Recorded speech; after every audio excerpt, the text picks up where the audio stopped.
Well, I wanted to ask about that because you have a background in thinking about geopolitics and foreign relations, and try and get to the bottom of the extent to which this is a geopolitical argument as much as an economic argument or social welfare argument, more domestically. Which is, how different would your argument be if it wasn't China that was challenging for the top dog? I'm thinking, of course, from my own background, is maybe one of the reasons it was easier for Britain to sort of see its own empire being eclipsed by the American empire was because, well, liberal democracy is kind of similar. Even in that case, spoke the same language, and so although one empire waned, another rose. That was within the context of broadly shared liberal foundations. And so would the book be different if, let's imagine it was the UK?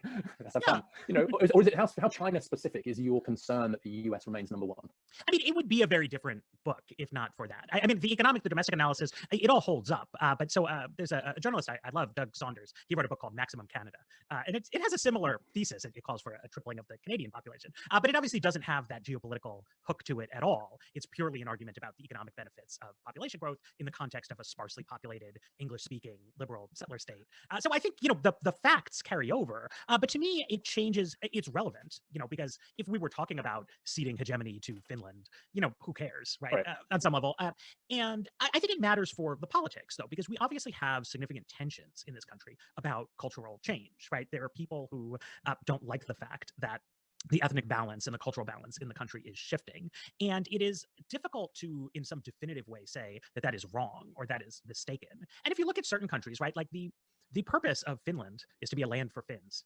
And if people there want to say, well, too many people who aren't Finnish and it's not a land of Finns anymore, I don't know. I mean, not every Finnish person finds that compelling, but it makes a certain amount of sense. I'm Jewish. There is a country that purports to be like the state for Jews, and obviously that very heavily shapes their immigration policy and many other things. But the United States is not like that.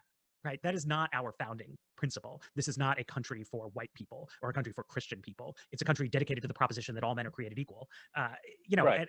and that means something, right? And so I think that you gain traction outside of the narrowly economic, neoliberal sphere by appealing to the geopolitical interests, the cultural and ideological foundations of the country in a way that is important, which is to say, factually, Donald Trump is not making America great again with his policy approach. He is making us a smaller country, in a literal sense, as well as a conceptual one. And if you continue on the trajectory that he has us on of fewer legal immigrants, also fewer unauthorized immigrants, also a less generous welfare state, a lot of tweets about how we have to uphold single-family zoning, all this stuff, we are going to become a lesser country, in a literal sense, not just in a this is not who we are kind of sense, but more people and urban growth is the only way that America can continue to be sort of number one.